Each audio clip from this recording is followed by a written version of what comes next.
Yo, what's good? It's your boy Tap, and I'm back like a quick attack. And this time, I'm a grass type gym leader. Now, I have two sets for you with two different teams, and it's all in the Great League.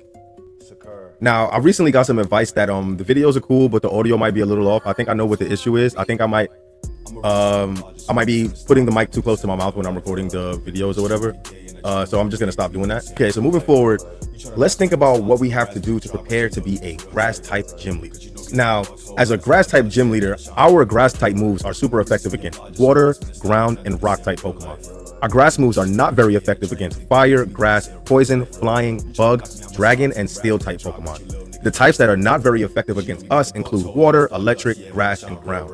And the types that deal super effective damage to us include fire, ice, poison, flying, and bug. So, as you can see from our team build, we kind of take into account that we're weak to fire by being ABA neutral to it with a rock and grass type in that of Cradily in the front and a water and grass type in that of Ludicolo in the back. Now, we also have to take into account that we're weak to we're weak to fire, we're weak to flying as well, and we're also weak to ice, right? And so basically in the front, we have an ABB style team where we're going to have something sort of neutral that can beat the flyers in the front, which is Cradily, and two things in the back that are weak to flyers. So we're probably going to bait out the flyers with our Incinerate Gorge Ice. Now, the Incinerate Gorge Ice is also taking into account that we are weak to ice types, and so I felt like having an Incinerate user would give us a little bit of leverage and some play. Now, as for the threats that come with our team that have nothing to do with our grass typing, we are weak to counter damage in the front, so I do like that we have some ghost coverage in the back so that maybe we can dance pivot in our Ludicolo, try to get a shield or switch advantage, and maybe hopefully have Gorgeist clean up that fighting type that we would have a problem with, right? As well as in the front, we are weak to ice as well, and because of, again, we talked about that earlier, we have the Incinerate on our Gorge Ice, and we also have something that neutralizes the ice type damage in the back, and that of Ludicolo, who is a water and grass type Pokemon. Okay, well, also let me not forget one of the top meta threats, Scizor, is extremely strong in the front. But I am very happy with the team build we decided on that, because in the back we have a safe swap of Ludicolo, who is a water type who will resist the steel punch damage, and if we can force alignment, we can put our Incinerate user onto that Scizor and win the game. So I'm not mad at this team build. Now, we end up using another team after this set, and I think that team has Torterra, we keep Cradily, and then we bring in Hisuian Electrode, which is a grass and electric type Pokemon. We'll talk about what our thought process was with that as the video goes on. So now that we understand our advantages and disadvantages of being a grass type gym leader, let's get into some of these battles. All right, so getting into the first match is Cradily into Malamar. This is pretty sketchy. They're probably going to go for some kind of superpower and dip antics. We'll see soon. They're definitely going to outpace me. It takes me 7 acids to get to my first move, which is 14 turns to their 10 turns. They do go for the bait, which is fine. We're going to debuff them and potentially go for to swap out or something like that. Like debuffing them and then forcing them to give us alignment in some way I think would be really cool. But let's see how we play this out. We stay in, and we go for a Rock Tomb instead of dancing and catching. Now, even though this is debuff, this superpower is going to cook like hell. We do survive it though, and they aren't the glassiest Pokemon in their shadow form, so they don't have to shield this if they don't want to, because they will get a nice farm now. But they do shield it, so now they are a double debuff Malamar. If I'm smart, I'm coming in Ludicolo, and I do come in Ludicolo. Their counter swap to me bringing in my Ludicolo until a Malamar is Corviknight. Now, we are very, very threatened by the payback. Air Cutter will do super effective damage, but it won't hurt us. We call that he's going to Air Cutter, and he doesn't. He does full send a payback. Does a hell of a lot of damage. And we send a Shadow Ball, which also does a hell of a lot of damage. And we also resist the sand attack damage. So we're able to win that even though we don't use a shield. So coming back is Empoleon, and now we're kind of in a decent position, honestly. We resist the Metal Sound damage, but Drill Peck, especially Shadow Drill Peck, is very scary. So we will have to respect the shield. We're gonna have to charge up to Leaf Storm and hope that we time it properly. Okay, but we don't. We do let them catch. I guess we just didn't respect our opponent, but what we really needed to do there was not let them catch. So as like hindsight 2020, as I'm watching this, I'm just like, all right, cool. I would have made this play and that play or whatever. We undercharge it, I think. They superpower so that we get even less energy, and we're never going to make it to another Leaf Storm now, so this is probably going to be a L. But yo, I like this as I like reviewing these battles as a learning experience, because look at that, was a extremely winnable battle had we respected our opponent and respected their ability to time and catch that move. All right, getting into the next battle as a grass type gym leader in the Great League, and it's Cradily into Umbreon. Now, Umbreon's not a very scary Pokemon. I don't even want to shield anything, so we're just going to let them throw. And I mean, we have no choice. They outpace us, but they do throw, which should be a foul play. And it is a foul play. It does pitiful damage. We do one. We can do 4. So we do 4 before we do 4 acids before we send off our rock tomb, for proper timing, and to also like overfarm our energy a little bit to be threatening in case they do want to do some safe swap shenanigans. They're now debuffed, and you saw what the first foul play did. So there's no reason for us to ever want to shield a foul play now. I do 1 and I queue up the rock tomb now. Even though they're on foul play, they're double debuff, so I wouldn't, especially if they let this go, I wouldn't mind safe swapping now, but it is a triple grass team, and there really is no rhyme or reason. I mean, we did talk about what we're looking forward to protecting ourselves from. They do go for it. They attempt the catch. We don't allow the catch. And because of that, we're able to send a full grass knot into this Pokemon. Now, we have an Astonish user who is not weak to the hex damage that Jellicent will be inflicting upon us right now. We shield up because they are quicker to Shadow Ball. I think it's straight 4s this season on Hex. But we're able to shield up the Shadow Ball properly and get a nice farm down on our Ludicolo. The last Pokemon is Clodsire, and even though the Poison Sting damage is pretty scary, as well as the possibility that they have Sludge Bomb, us being ahead on energy puts us in a really good position, because we can just want to throw another Weather Ball. It'll really threaten a shield or get them extremely low. And so we do get the shield from them. And I'm wondering how I want to play this out. We do bank some energy and switch over into our Cradily.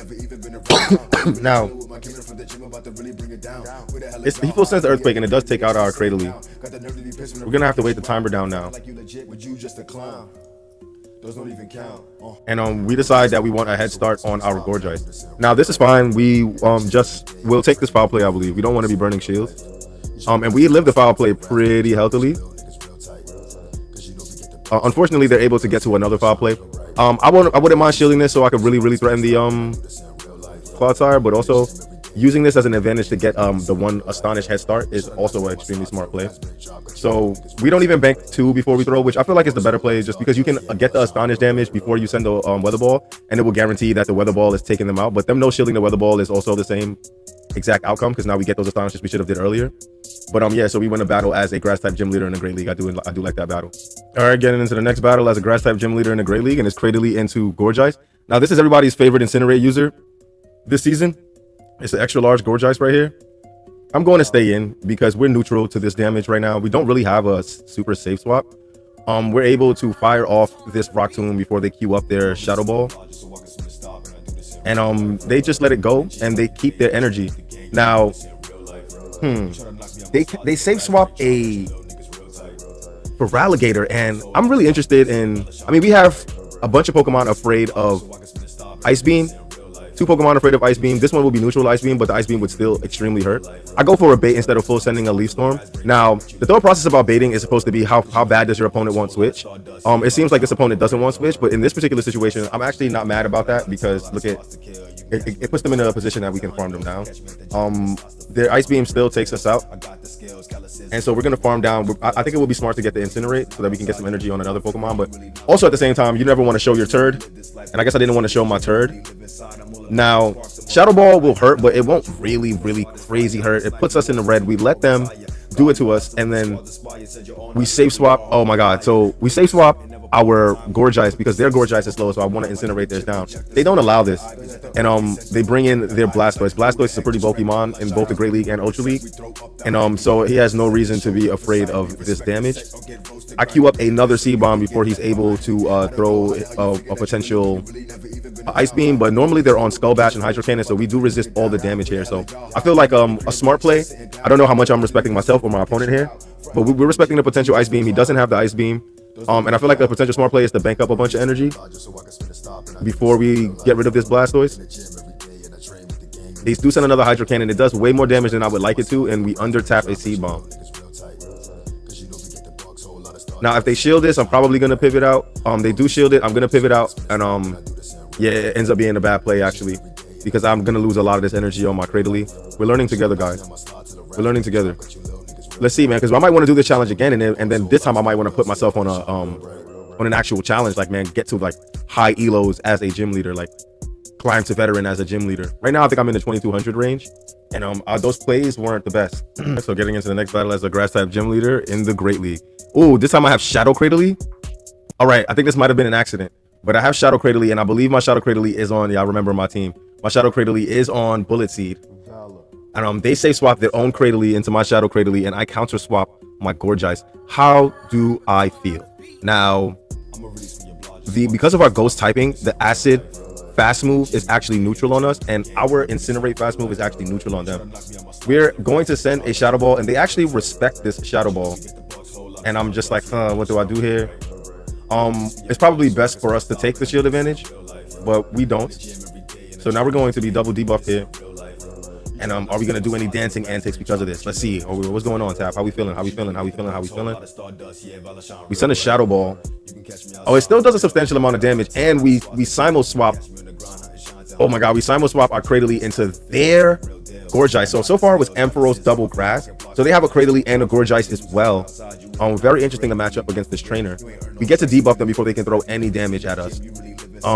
We do have Ampharos that we have to worry about. It's normally on Brutal Swing, Trailblaze, so that we do let the Shadow Ball go through. So we're probably going to put this all on our Ludicolo. So we queue up a Rock Tomb, and let's see how this Gorgeist feels. Gorgeist doesn't really care.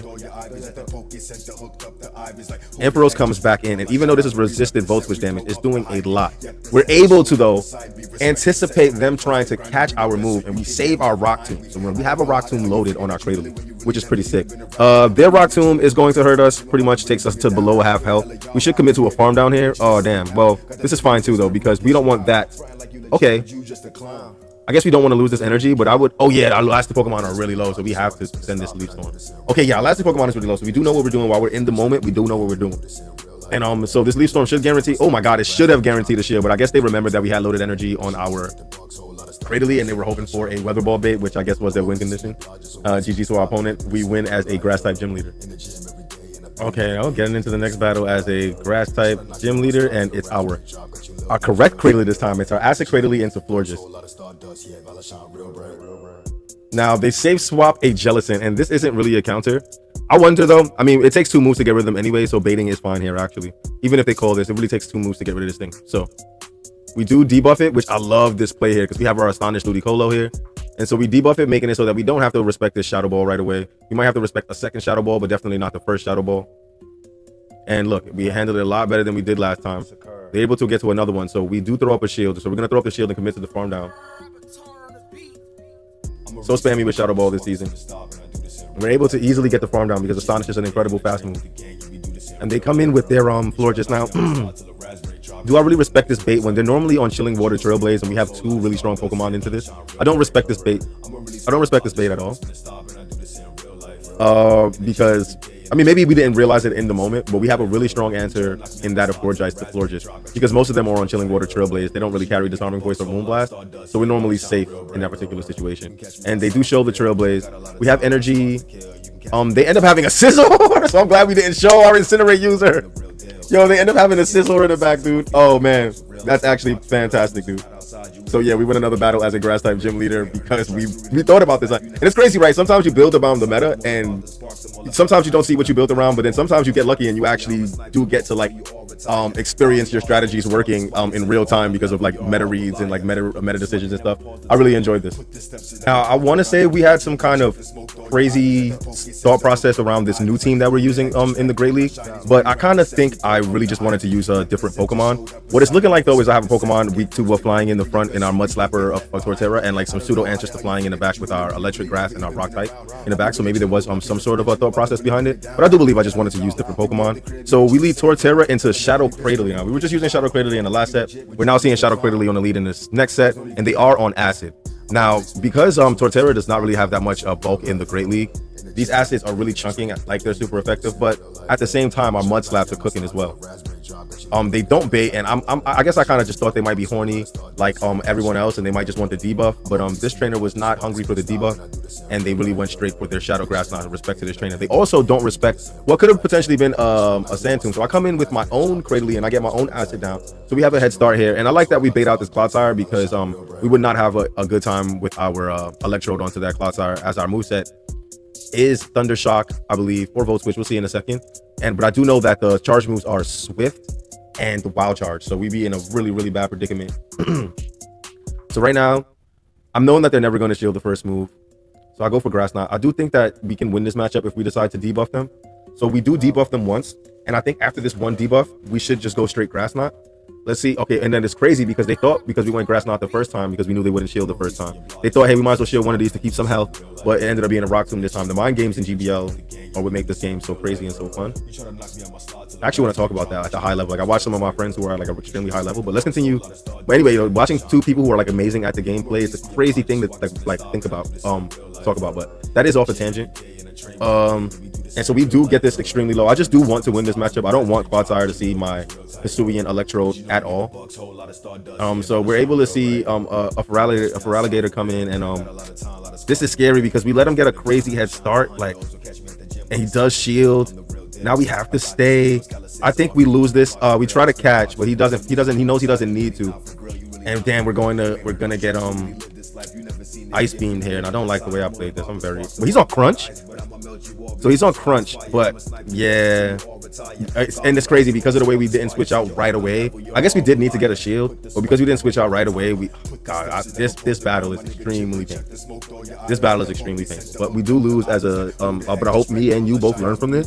So that hesitating thing, we had to get out way faster. We gave that Feraligatr way too many Shadow Claws. All right, so getting into the next battle, and it's Torterra into Marowak. Now, for the most part, we resist this, but he still does a decent amount of damage. But Bone Club and Rock Slide are both resisted because grass resists ground and ground resists rock. Instead of staying in, they start realizing this. Instead of staying in, they switch in a Corsola. Corsola is an extremely bulky Pokemon, so it's normally very hard to deal with, right? Now, if I can put myself in a position where after debuffing this, before I throw my second move, I make sure that I at least have a Grass Knot or I'm close to a Grass Knot. I make it so that a swap in from their non-Shadow Marowak is a little bit sketchy for them. So I might be able to force my opponent to show me that they're a Pokemon. And this game is mostly about information, and forcing your opponent to give you information, it will only help you. So they send the two debuff Nightshades, and they try. Oh, we overfarm though when we could have just tapped, but I don't want to lose this energy. We're not debuffed or anything like that, and we also have a lot of energy banked on our Torterra, so they gotta respect this Grass Knot here.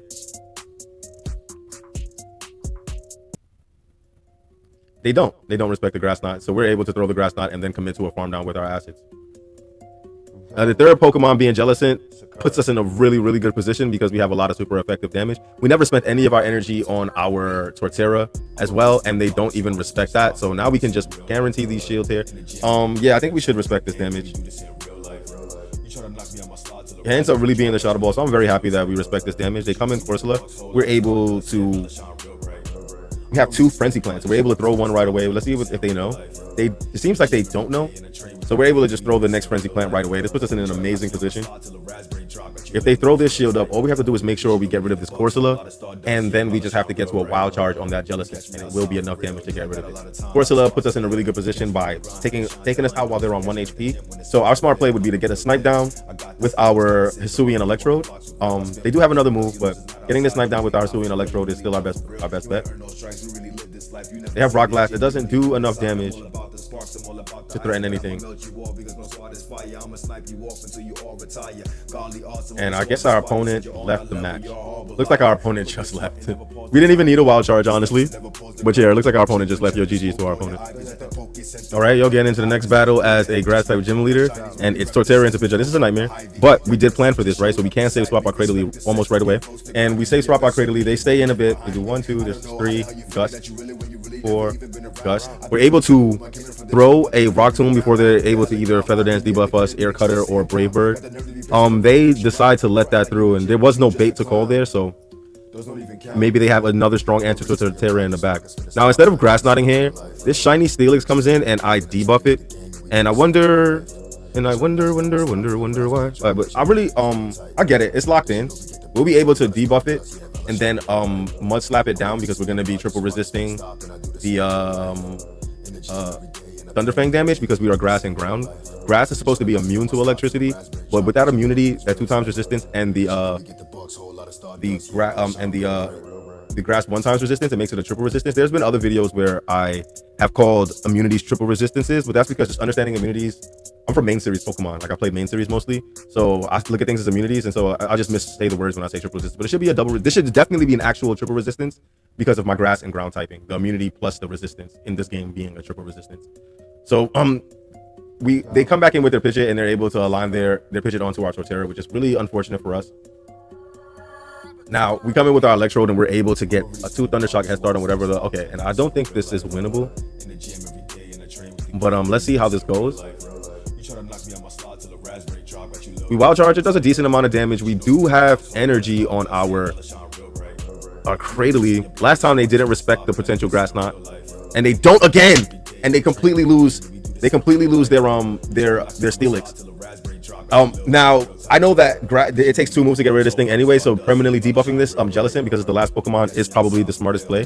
They see that coming and they no shield right there. They know that they probably need a shield for this very spammy electrode. Now I don't necessarily need to be tracking energy at this point because I have 2 shields. If I were to be tracking energy, it would just be to be rude so that I can maybe like do some BM stuff right now. But essentially all I have to do is double shield and get to 2 wild charge.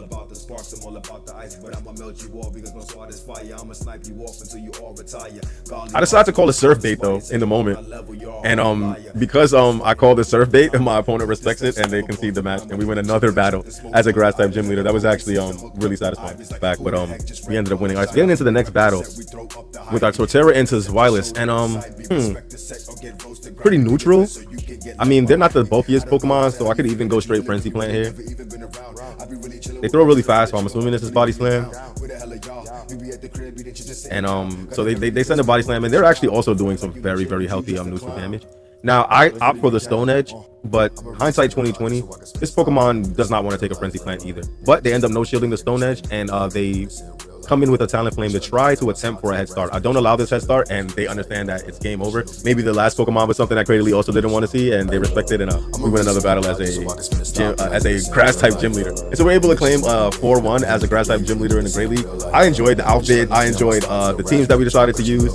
I think this was after the Go Battle week, so we only had the 25 battles to play, and therefore I didn't do a whole bunch of the grass type gym leader. Nonetheless, I think that we had a good time. We made some good plays. We also see some mistakes that we can learn from.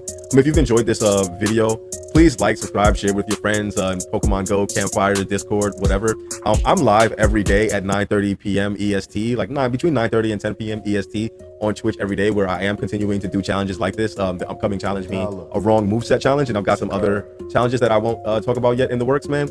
Yo, it's been your boy Tap, man. I appreciate y'all hanging out, yo. I'm out. Peace.